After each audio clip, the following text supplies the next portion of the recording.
lolokohin lang ng isang katulad mo! Hindi ko siya niloko. Umalis ka na! Sophia, I'm gonna make your life more perfect. Ngayong ikakasal na kami ni Enrique, maggagawa ko ng lahat ng gusto ko. Oh, by the way, I have good news. I'm engaged! Tinanggal na nila yung relasyon nila sa atin. Wala na kaming pag-asa na magkaayos pa na Elisa. Nasabi ko na kay Daddy, and you're invited to have dinner in the house. Yes! Tayo na may-ari ng company. Montemayor Group of Companies will be no more. Yeah! Amanda, Elisa, I wish to apologize for Michael's behavior last night. Well, Ramon, if it is about the merger,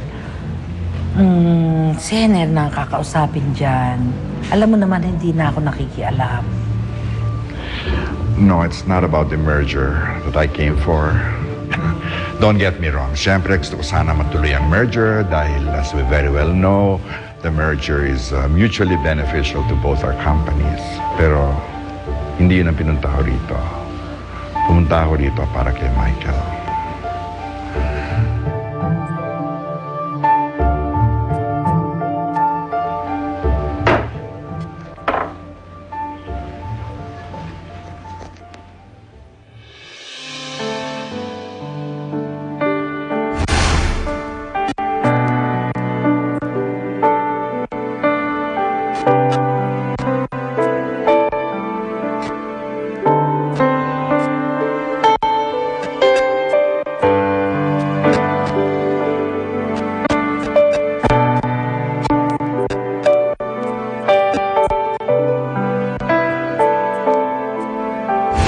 Elisa. Ang niya. Miss na miss ko na kayo. Kung kaya ko lang ibalik yung dati.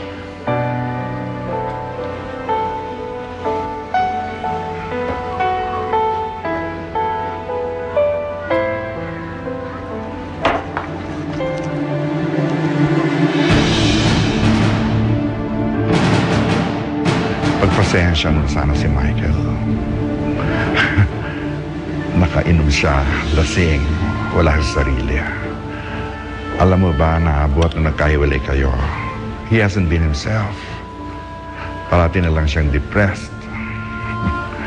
At dumadaan ng bawat araw na parang wala na siyang pag-asa.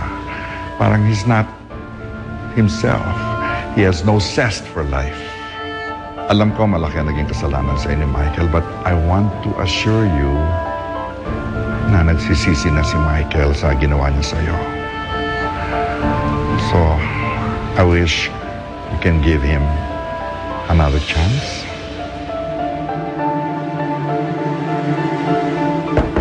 Michael, di ba tayo papasok sa... Uy! Diyos kong bata to. Ay, Ano mo to?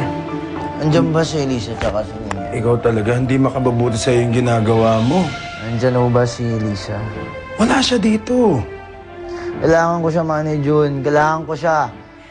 Wala na akong saysay yung buhay ko kapag wala si Elisa. Kailangan ko siya. Kailangan mong umayos. Lalo kang di babalikan ni Elisa sa ginagawa mo.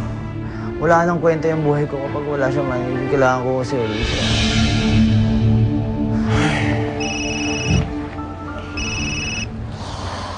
Hello, Elisa?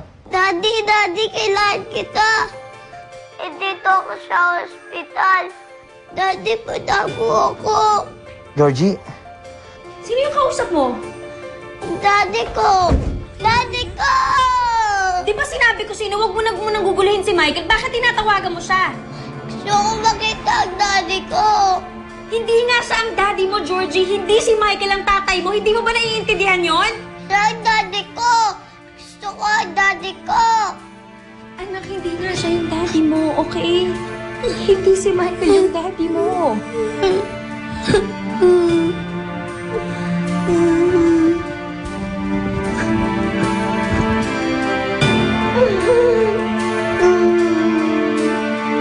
Manager si Georgie ho, yung kailangan niya ako. Ito yan naman tayo, Michael. Pupuntahan ko yung bata, kailangan niya ako. Uy!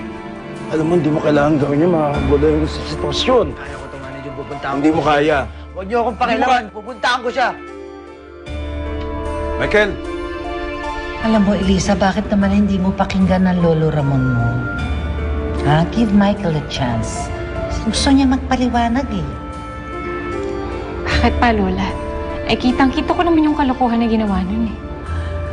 Diyos ko, Elisa, sabi nga ni Ramon, di ba, nagsisisi na si Michael. Ano ka pa naman? You know what? If there's something I've learned, it is that things are not always what they seem to be. Bakit hindi mo pakinggan si Michael bago ka magdesisyon? Bakit pa, Lola? Eh, para pag pinagbigyan ko ulit siya, nakinig ako sa kanya, lokohin niya ulit ako. Oh my goodness.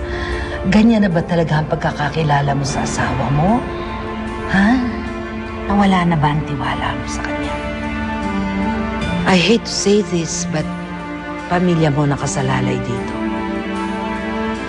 Pagbigyan mo si Michael, makinig ka sa kanyang explanation. Alam ko mahirap gawin yun. But don't you think you owe him at least that? Alam mo, do it for your family. Do it for Nina.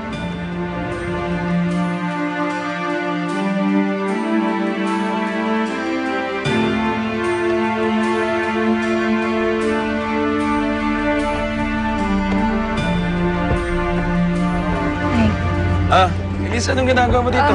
Nanay June, si Michael ho. Si Michael? Umalis siya eh. Saan mo nagpunta?